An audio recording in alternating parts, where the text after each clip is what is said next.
In this video, we're going to be looking at how to adapt a building to sloped terrain. This is going to include adding stairs, cutting through the side of the topography, changing the material of various subsurfaces, and, as I mentioned in the beginning, sloping the topography. So stay tuned and watch how we did all this. Terrain. And so let me switch my screen over here so we can see our Revit here. This is where we ended off in the last video, and let's start off by giving this a little bit of context. And so I'm going to go to my level 1 here, and we're going to pretend like we have a small building here. And often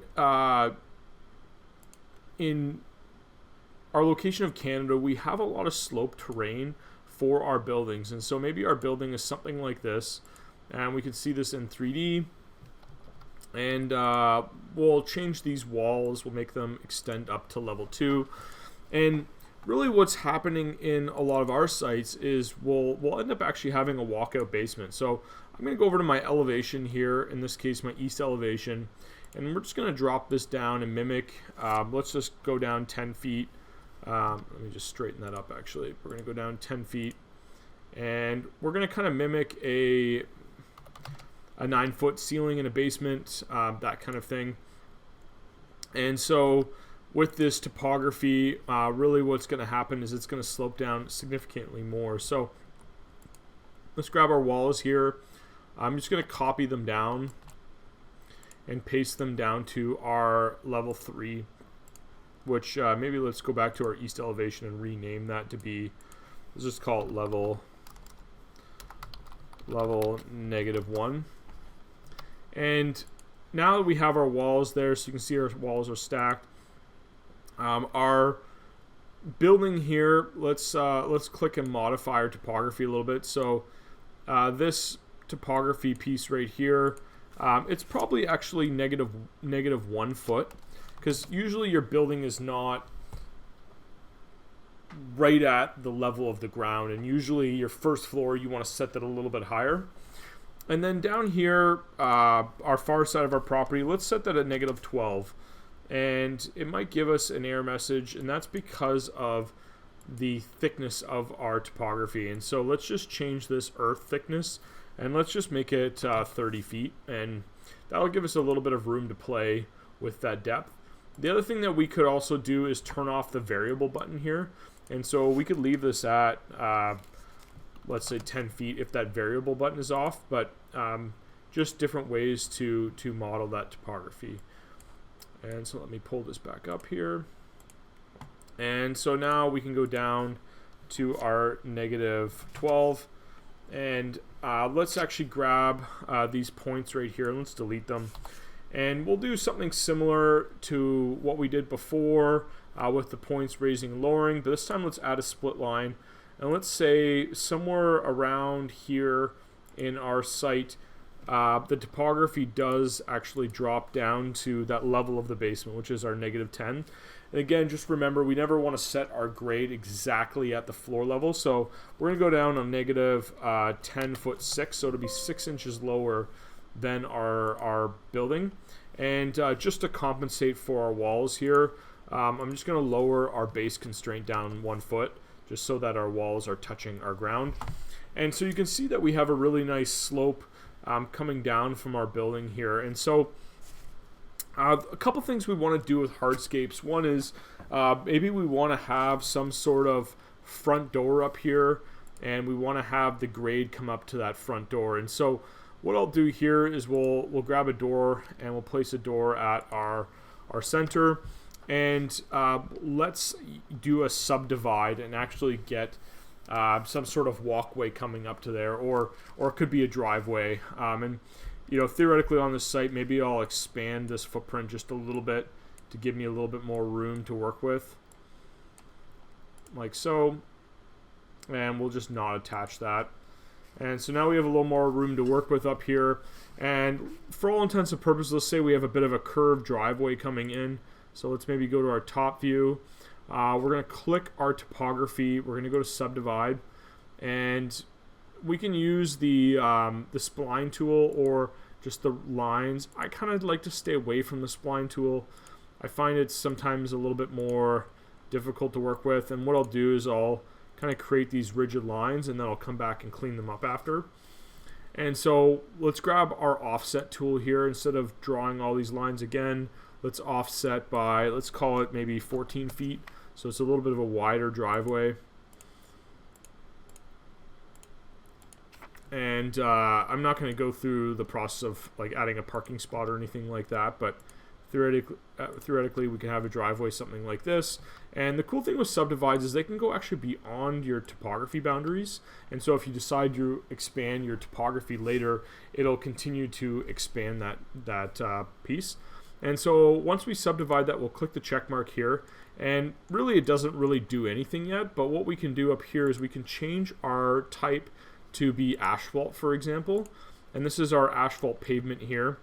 And what I usually do when I do a subdivide is I'm actually going to set this to be 1 inch higher than the grass, and so it just sticks up ever so slightly. And if I turn off my line weights here, you can see it just sticks up ever so slightly off the grass layer there, and that'll just add a little bit of a contrast and a little bit of depth to our property.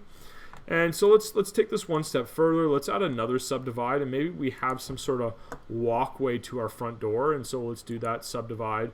And here we can do a couple things. We can actually click our wall as a place to stop and start, and then we can also click our driveway, and then maybe this pathway kind of meanders up to our front door, something like that. And again, I can use the offset button to make it a little bit easier.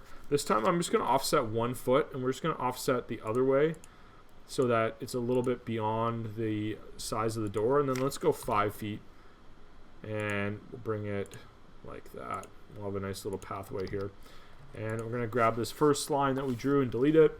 And then I sometimes will actually use the half circle button here to draw some angles and just kind of soften the lines of this subdivide.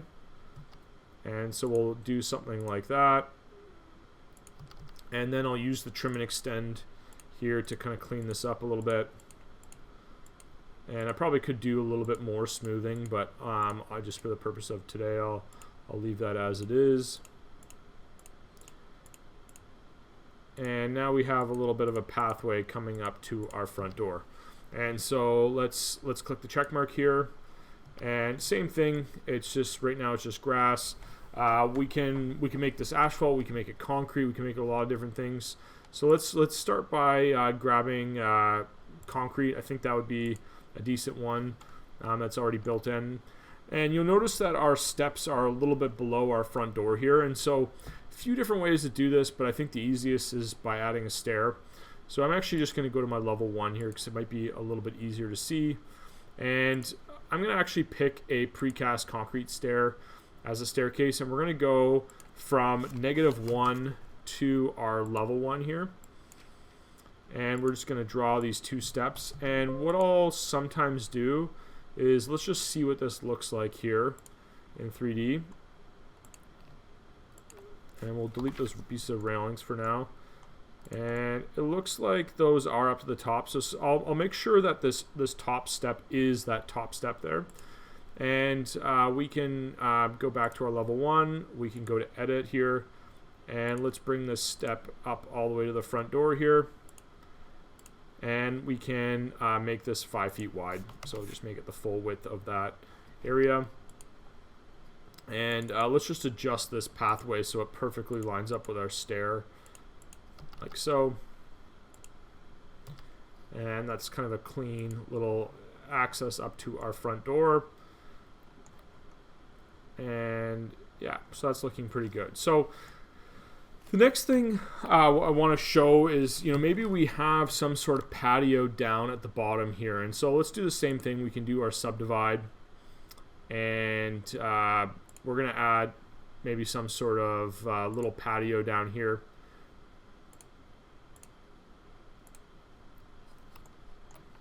And I'm just going to make it the width of the building here. Delete our inner line. And then maybe our outer line is maybe a little bit more organic, like this. And I'm going to actually come past slightly, and you'll see why in a second. And let's use the trim and extend to kind of trim off these lines. And so we have our subdivide here. Let's do this the same concrete again. And we have our subdivide down there. And maybe we want to have a bit of a staircase going up, and I feel like this is obviously a little bit too big of a subdivide here. And so let's maybe bring this back a little bit, and we don't need this to be this wide, so maybe we'll go to 7 feet there. And let's trim and extend those lines and clean that up and delete this extra line. And so here's kind of my little trick when it comes to staircases. And so when you're doing landscape stairs, we'll often our landscapers will often do 3 to 5 steps maximum per set. And so what we're going to do, I'm going to go to our top view here, and what we're going to do is basically create a staircase going from this grade height to this grade height. And so if you remember, our level -1 is actually 6 inches below. So we're going to set that 6 inches below. And then our grade at level 1 is actually 1 foot below. So we're going to set that -1. And so now when we start to rise our steps up here, and maybe let's actually set that to be a bit wider. So let's set our run width to be 6 feet wide. And what we'll do is we'll kind of come off on somewhat of an angle here. So maybe go 3 steps to start, and maybe we'll go another 3, and we'll go up here. So we'll have a little bit of like landing. So maybe I'll go 4 there, and we want to gradually get to our kind of top grade here. And you'll notice that when we get closer to the top, our stairs start to get buried in that ground. And what I'll do when we have pieces of topography like this is I'll actually start to adjust the ground based on this staircase. And here's one of the cool tips you can actually utilize to help you a little bit with this is you can actually hover over the stair, and if you tab over a landing, it'll actually give you the landing height. So we're 5'7" above our base level. And so that will allow us to place some points and adjust those points to be appropriately matching the topography. And so we're going to go here, we're going to go to add point. And I'm going to start at the top here. We'll add a point along these edges here. And with these top 2 points, I may, let's add a couple just additional points around here. And what I want to do is I just want to expose the top step a little bit because it's a little bit high. So let's grab these top 2 points, and we want to make them -1'1". So just so the grade just lowers slightly there. And then let's add some more points here. And we're going to add them somewhere along the lines here. So maybe let's go to our top view so we can see this a little better. And we can add a point here and a point here. Let's maybe add some points here. And so these 2 points, let's just lower them slightly. So let's go to -3. And sometimes there's a little bit of trial and error with this. But what I like to do with these points is, and we'll copy these ones over, is I want to actually make the landing slightly exposed. So we want to expose, it's basically really the same as the concept of the driveway and the path. Actually, we didn't raise this pathway, did we? So let's make this up. I mean, it could even go up 1/2 inch. That's barely visible, but we'll just make it up just slightly so it sits above there. And with this, let's go to modify. And part of our problem is we've got this line here. So let's pull this line in. Let's pull this point in past our stair. And let's modify that slightly. So let's pull this this way. And let's see what that looks like in top view, because I think we're pulling it the wrong direction. Yeah, we are. We're nowhere near where we need to be, so let's pull it like over there. And this would be -1, so something like that. And so you can see how the stairs kind of start to be exposed a little bit and are kind of cut out of that topography. And we would just go down the step and do that kind of same thing. We can lower some of these points manually. I think that one was the wrong one to lower. And it looks like this actually is still too high. Why is this -1? There we go.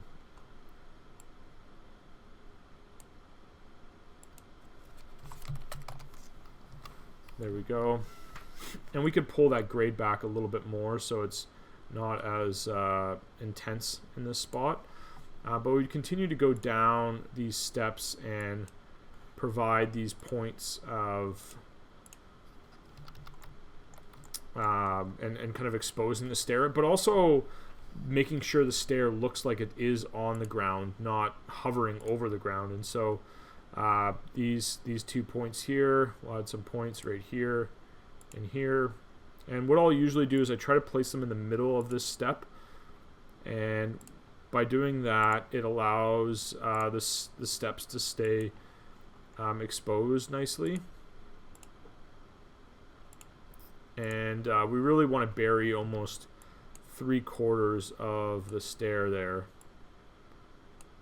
And just so you can just see the tread sticking out like that. And some of it is good manual work, or like I said, you can use the you can grab on the landing and actually see the height of those pieces. So a good way of trying to figure that out without trying to do this manually. But sometimes the manual way works pretty decent as well. And so continuing to adjust these steps here. And then our stairs look like they're kind of part of the piece of the landscaping here. Like so. And if we were fully landscaping this, you know, we could add some rocks to help kind of conceal steps a little bit, make them again just more in keeping with the look of the stairs. And then this line, maybe we got to move this back as well a little bit. And so that's kind of how to create some hard surfaces and how to integrate the stairs within the topography and make them look like they're coming down the topography a little more naturally. And last kind of part of this is just connecting it with our piece of our concrete pad here, and maybe we'll do the same thing. We'll lift this up 1/2 inch, and that way it'll be a little bit more pronounced. And then I'll use our pick line button here, and when I do the stairs I usually pick the second tread to actually be the one to connect, and that way the patio will go a little bit underneath the stair and just kind of hides that connection piece like so. So now we have this patio coming down, and we can do the same up here. We can connect this piece with the top of the stair, and this one on the top I usually do fully connect it to the exact spot of the top stair, but just the bottom I usually bury the bottom part under a little bit. And now we can connect these lines.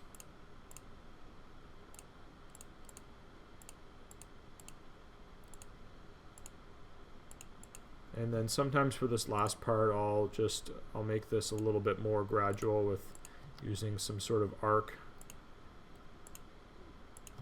and then we'll delete some of those extra lines there, and this will just make it a little bit more custom, so and not as rigid, I guess.